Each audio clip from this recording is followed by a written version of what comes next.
Hello and welcome back to the Trailer Hood.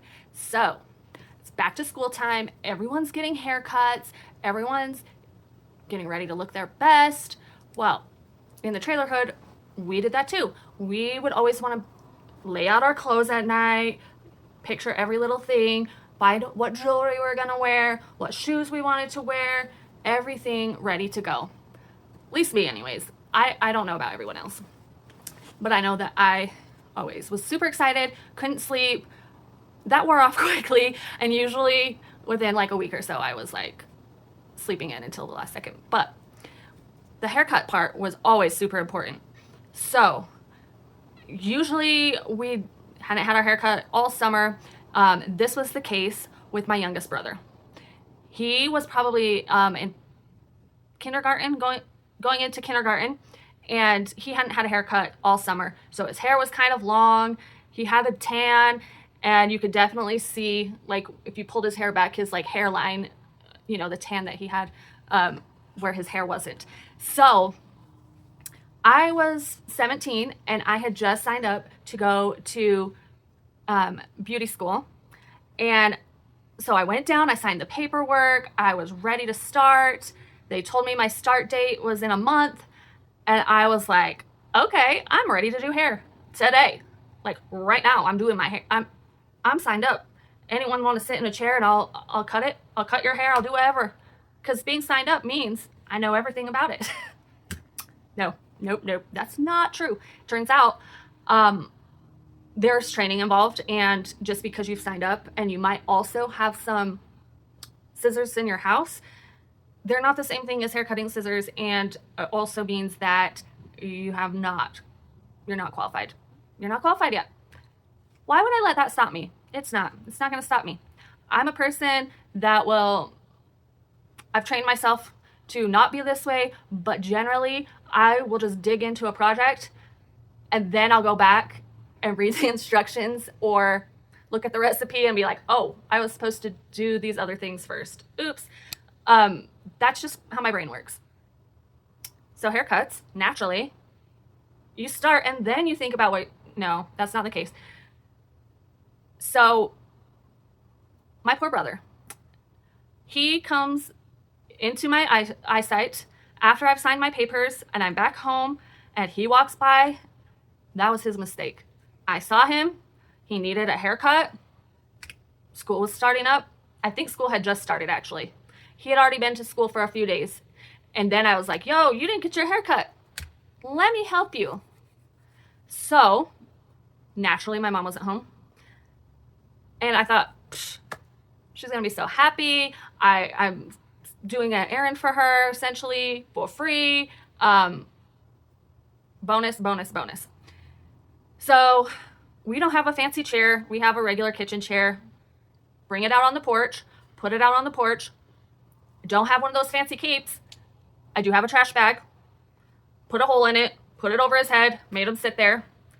He's only 5 or 6 years old. He doesn't have any options. He doesn't have the choice. He's sitting down and I'm cutting his hair.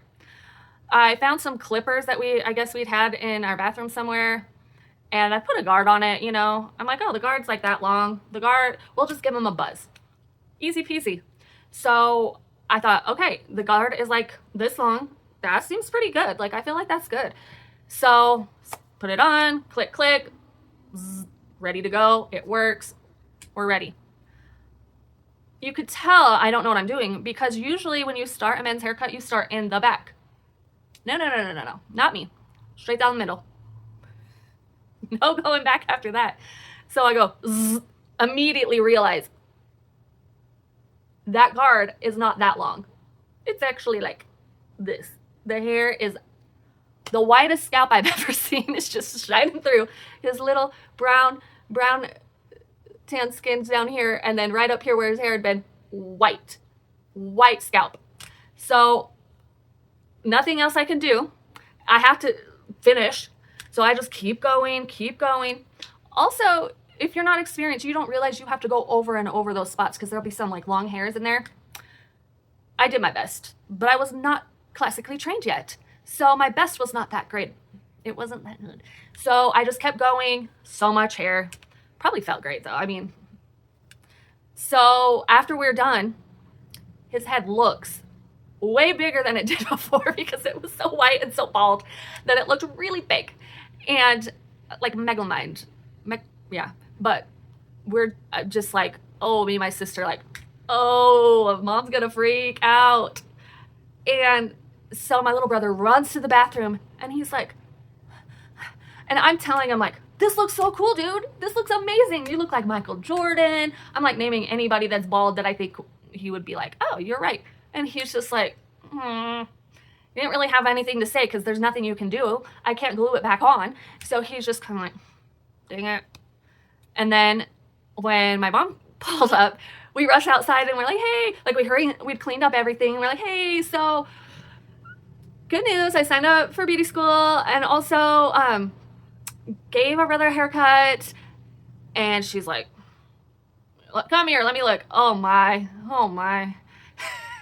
We just couldn't stop but laugh. And it's not his fault, but it was a sight. It was a sight to see. And so he got in the shower, got all the rest of the hair off of him. And then the next day when he came home from school, I was like, hey, bud, how's school today? And he's like, fine. And I said, what did your teacher say about your haircut? And he said, my teacher said, that was the teacher response. No words. My teacher said, and I think that is the appropriate response, and that's all you can say. And it did eventually grow back in, but oh my, was it white, bald. And thank goodness he was little and only in like 5 years old in kindergarten, because that's got to be like hazing or like some kind of follicular abuse. Follicular homicide, I don't know. The follicles were abused. So, note to self, read the instructions, get the training.